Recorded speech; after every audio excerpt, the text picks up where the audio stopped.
Hello दोस्तों, आज हम बात करेंगे गलघोंटू रोग के बारे में कि गलघोंटू रोग कैसे होता है, क्यों होता है, इसके बारे में एक एक बात करेंगे। तो अब चलो बताते हैं आपको गलघोंटू रोग के बारे में कैसे होता है और क्यों होता है बिना देरी किए, क्योंकि आज की वीडियो जो है मैं शॉर्ट फॉर्म में बनाने वाला हूँ, ज़्यादा लंबी लेंथी नहीं बनाने वाला हूँ। तो गलघोंटू रोग जो होता है इसे हेमोरेजिक सेप्टिसीमिया भी कहते हैं, जिसे एचएस भी अब अपने जो है बहुत लोग कहते हैं, जो लोग मतलब कि बीबीएससी के कोर्स करते हैं वो एचएस शॉर्टकट में कहते हैं, वैसे इसको गलघोंटू रोग कहा जाता है। इसका परिचय बताऊँ तो यह जो होता है गाय भैंस और तथा भेड़ बकरियों का बहुत ही भयानक संक्रामक रोग है। यानी कि ये जो होता है गाय भैंस में बहुत ज़्यादा फैलता है, और यह रोग जो होता है मानसून आने पर अथवा पशु के तनावग्रस्त होने पर फैलता है। यानी कि ये जब मौसम खासकर जैसे सर्दी का आता है या फिर बरसात का आता है, खासकर बरसात में देखोगे तो सबसे ज़्यादा पाया जाता है। उसके बाद में ये जो होता है जब एनिमल तनाव में हो जाता है, तनाव का मतलब जैसे कि एनिमल मतलब स्ट्रेस में आ जाता है, उसको कोई मतलब कि मारे या फिर दौड़ाए तो उसके कारण वो तनाव में आ जाता है, अगर वो बैक्टीरिया उसके पास आ गया तो आपके पास कोई गलघोंटू रोग हो जाएगा। तो कारण इसका क्या है, मतलब कि गलघोंटू रोग फैलने का कारण क्या है। तो कारण इसका रोग जो होता है वो होता है पास्चुरेला मल्टोसीडा, यानी कि ये जो पास्चुरेला मल्टोसीडा नामक बैक्टीरिया होता है इसके द्वारा गलघोंटू रोग होता है। यह जो होता है पास्चुरेला मल्टोसीडा कुछ इस प्रकार का दिखने वाला, इस प्रकार का दिखता है। ये जो होता है पास्चुरेला मल्टोसीडा है, यह बहुत ही ज़्यादा खतरनाक रोग है, जिसका मैंने साइड प्रोफाइल पर फोटो भी लगा रखी थी आप लोगों को दिखाने के लिए कि पास्चुरेला मल्टोसीडा किस आकार का होता है। उसके बाद में इसका जो कारण बता दिए। अब बाकी देखोगे तो ये होता है एक पैथोजन होता है, जो मतलब कि एक सुस्त फॉर्म में नाक में या फिर स्लाइवा में पड़ा रहता है। जब एनिमल स्ट्रेस पर आता है तब इसका बहुत ज़्यादा प्रभाव पड़ता है, और जिसके कारण गलघोंटू रोग हो जाता है, जिसमें देखोगे तो एनिमल का जो देखोगे माउथ की तरह सूजा हुआ दिखता है। यही सब कारण है कि गलघोंटू रोग में पास्चुरेला मल्टोसीडा के द्वारा इन्फेक्शन होने से ऐसा होता है।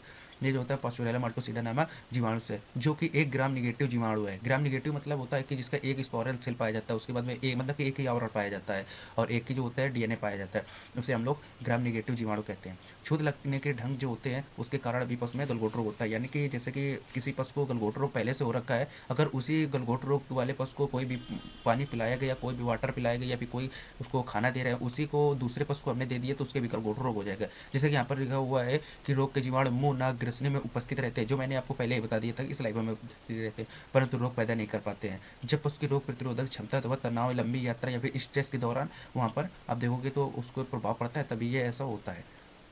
और मेनली देखोगे तो ये और एक फार्म होते हैं, जैसे कि यहाँ पर हम लोग देखेंगे और यहाँ पे इसकी चर्चा करेंगे। जैसे कि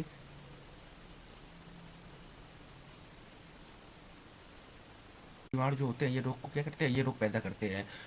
ये रोग के जो देखोगे तो रोग के जीवाणु जो होते हैं दूषित चारा तथा पानी में जीवाणु शरीर में प्रवेश कर जाते हैं। यानी कि दूषित चारा होता है या फिर दूषित पानी होता है, उसको पीने से एनिमल में ये जो होते हैं जीवाणु अंदर चले जाते हैं। और बीमार पशु की लार में सबसे ज़्यादा संख्या में जीवाणु रहते हैं, जो मैंने आपको पहले ही बता दिया था, तथा लार संक्रमण का प्रमुख कारण है। यानी कि जो लार होता है उसी के द्वारा ही फैल किसी भी पशु में फैलता है, तो 90% वही कारण है। और बीमार पशु के संपर्क में आने पर अथवा सांस द्वारा बीमारी एक पशु से दूसरे पशु में फैलती है, यह भी मैंने आप लोगों को पहले ही बता दिया था।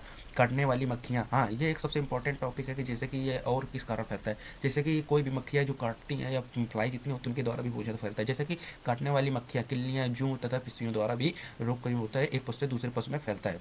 बीमारी का इन्फेक्शन जो होता है वो बहुत ही ज़्यादा खतरनाक होता है, लेकिन इसका जो देखोगे तो मतलब कि एनुलेशन पीरियड कितना होता है, यानी कि ये होता है कितने दिनों में इसका असर दिखाई देता है। तो जब ये जो होता है संक्रमण करता है, संक्रमण होने के 2 से 3 दिन बाद इसके जो लक्षण आप लोगों को दिखाई देने लगेंगे। उसके बाद में देखोगे तो यहाँ पर शरीर का जो तापमान होता है बहुत ही ज़्यादा ज़्यादा हो जाता है, उच्च तापमान पहुँच जाता है, जिससे कि एनिमल बहुत ज़्यादा हाइपर सलाइवेशन करता है और सेंसिटिविटी हो जाता है। जैसे कि आप लोग याद होगा तो लक्षण में देखोगे तो 105 से 107 फ़ारेनहाइट तक का उसको बुखार आता है, और भूख न लगना, यानी कि एनिमल को भूख नहीं लगता, और ह्यूमन की जो होती है गति एकदम से कम हो जाती है। और उसके बाद में आप लोग यहाँ पर देखोगे तो जैसे कि किसी भी एनिमल में होगा तो उसमें देखोगे तो ह्यूमन की बहुत ज़्यादा गति अगर कम हो जाएगी तो वो एनिमल क्या करके चारा नहीं खाएगा, यह भी हो जाता है। और अत्यधिक लार गिरता है, कष्टप्रदा श्वसन क्रिया होती है, यानी कि सांस लेने में बहुत ज़्यादा दिक्कत मिलती है। उसके साथ में नाक से लाल रंग का बदबूदार स्राव निकलता है, जो मैंने आपको पहले ही इमेज में यहाँ पर दिखा रखी थी कि एनिमल में कैसे ही लाल रंग का बदबूदार रंग आ रहा था। उसके बाद में देखोगे तो गले और गलकंबों में जो होता है दर्दयुक्त सूजन आ जाती है, जो मैंने आपको पहले दिखाया था। उसके गलों पर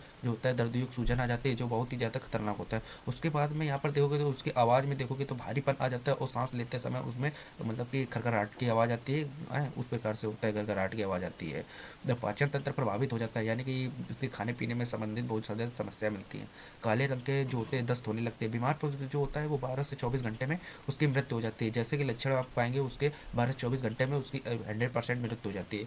इसका जो होता है चिकित्सा करना बहुत ज़्यादा इंपॉर्टेंट है। अगर आपने इसकी गलत एक भी चिकित्सा कर दी तो एनिमल एक भी नहीं बच पाएगा। तो आप लोगों को इसकी चिकित्सा के लिए कुछ मेडिसिन का उपयोग करना पड़ेगा जो सबसे बेस्ट मेडिसिन हैं, जो मैंने आपको यहाँ पर होम स्क्रीन पर दिखा रखा है। अगर आपको इसका उपयोग करना है तो आप किसान खुद ना इसका उपयोग करें, मैं पहले ही आप लोगों को इसकी चेतावनी दे रहा हूँ। इसको मैं देखोगे तो एक एंटीबैक्टीरियल इंजेक्शन का उपयोग करना है। आप एक एंटीबैक्टीरियल इंजेक्शन में आप कोई भी एंटीबैक्टीरियल उपयोग कर सकते हैं। मैं जैसे कि इसमें देखोगे तो सिप्टियोजोन टाजोरेक्टम का उपयोग करता हूँ, जैसे कि इंटरसेप्टाजो का उपयोग करता हूँ। उसके साथ में आप लोग को एक विटामिन बी कॉम्प्लेक्स इंजेक्शन का उपयोग करना है। जैसे कि आप एनिमल में देखोगे तो उसमें क्या हो रहा था कि एनिमल चारा नहीं खा रहा था, उसका पेट खराब हो गया था, तो उसको सही करने के विटामिन बी कॉम्प्लेक्स का उपयोग करके किसी एक कॉर्टिसोन का उपयोग करना है। कॉर्टिसोन का मतलब होता है डेक्सामेथासोन या बीटामेथासोन, कॉर्टिकोस्टेरॉइड का उपयोग करना है। कॉर्टिकोस्टेरॉइड देखोगे तो वो क्या करता है, स्ट्रेस से बचाता है और एनिमल को मरने से बचाता है। किसी एक नेसाइड्स का उपयोग करना है। नेसाइड्स मतलब कि दर्द, सूजन, बुखार के इंजेक्शन का उपयोग करना है। इसमें आप लोग सही बताओ तो आप लोगों के लिए बेस्ट रहेगा मेगलूडाइन। अगर आप लोग मेगलूडाइन का उपयोग करेंगे तो वो मेरे को सबसे बेस्ट लगता है, तो वही ज़्यादा सही। और इलेक्ट्रोलाइट को आप लोगों को एनिमल में बहुत ज़्यादा बैलेंस करके रखना है, क्योंकि इलेक्ट्रोलाइट ही होता है जो एनिमल में बहुत ज़्यादा लॉस होता है, जिसके चलते एनिमल की मृत्यु हो जाती है। और उसमें एक मेडिसिन से लिखा नहीं है, आप लोगों को फ्रूसेमाइड का उपयोग कम से कम 2 दिन तक करना है, और उसको 5-5 ml 2 दिन तक दिया जाता है। इसका उपयोग आप कर सकते हैं। लेकिन ये जितने भी मेडिसिन आप लोगों को बताई गई, आप लोग खुद ने इसका इस्तेमाल करें। आप एक रजिस्टर्ड वेटनरी डॉक्टर जो है उनसे इसका इस्तेमाल करें। तो आज के लिए इतनी जानकारी थी। अगर आपको जानकारी पसंद आई हो तो आप लोग चैनल को लाइक ज़रूर करें, सब्सक्राइब करें, बेल आइकन को जरूर दबाएं। तो चलो चलते हैं दोस्तों, जय हिंद, जय भारत।